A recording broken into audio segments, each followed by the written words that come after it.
కోర్టులో వాదించడం తెలుసు, కోర్టు తీసి కొట్టడం తెలుసు. జాగిరి అనుకుంటున్నావా? ఇది ఈ జాగిరి కూడా కాలు కింద ఎక్సలెంట్ ఉంది కదా అని చెప్తే రూల్స్ కదా, బోన్స్ కూడా బ్రేక్ అవుతుంది. అరెస్ట్ చేసి బేడీకి ఒకటే చేయి కాదు ఇది. నీకు కథ ఏంటో తెలుసు, నువ్వు చేసిన అక్రమాలు కూడా తెలుసు. ఈ కేసు నేను టేకప్ చేస్తున్నా. సంజయ్దా, ఎవరిది తప్పో ఎవరిది ఒప్పో నిర్ణయించేది న్యాయస్థానం. బెదిరించి సెటిల్ చేయడానికి కోర్టుని సెటిల్మెంట్ అంటాగా. ఎన్నాళ్ళైనా ఎన్నేళ్ళైనా నా ఆవేశం తగ్గదు, ఆశయం మారదు. ఒకసారి నేను నల్లకోటు వేసుకున్నానంటే వేసుకోవడానికి పిటిషన్లు తీసుకోవడానికి వెయ్యిళ్ళు ఉండవు. వాళ్ళు నా కోసం ఉన్నా లేకపోయినా నేనెప్పుడు వాళ్ళకి అండగానే ఉంటాను.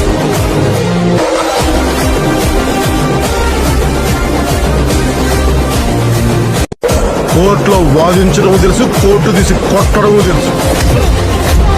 జాగిరి అనుకుంటున్నావా? ఇది ఈ జాగిరి కూడా కాలు కింద ఎక్సలెంట్ ఉంది కదా అని చెప్తే రూల్స్ కదా, బోన్స్ కూడా బ్రేక్ అవుతుంది. అరెస్ట్ చేసి బేడీకి ఒకటే చేయి కాదు ఇది. నీకు కథ ఏంటో తెలుసు, నువ్వు చేసిన అక్రమాలు కూడా తెలుసు.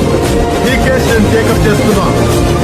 సంజయ్దా, ఎవరిది తప్పో ఎవరిది ఒప్పో నిర్ణయించేది న్యాయస్థానం. బెదిరించి సెటిల్ చేయడానికి కోర్టుని సెటిల్మెంట్ అంటాగా. ఎన్నాళ్ళైనా ఎన్నేళ్ళైనా నా ఆవేశం తగ్గదు, ఆశయం మారదు. ఒకసారి నేను నల్లకోటు వేసుకున్నానంటే వేసుకోవడానికి పిటిషన్లు తీసుకోవడానికి వెయ్యిళ్ళు ఉండవు. వాళ్ళు నా కోసం ఉన్నా లేకపోయినా నేనెప్పుడు వాళ్ళకి అండగానే ఉంటాను.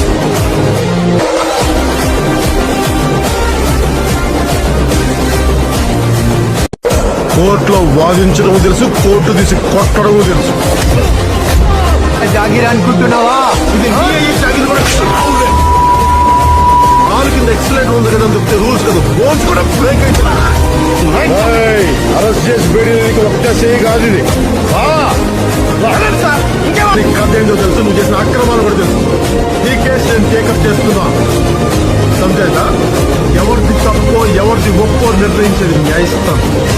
బెదిరించి సెటిల్ చేయడానికి కోర్టుని సెటిల్మెంట్ అంటాగా. ఎన్నాళ్ళైనా ఎన్నేళ్ళైనా నా ఆవేశం తగ్గదు, ఆశయం మారదు.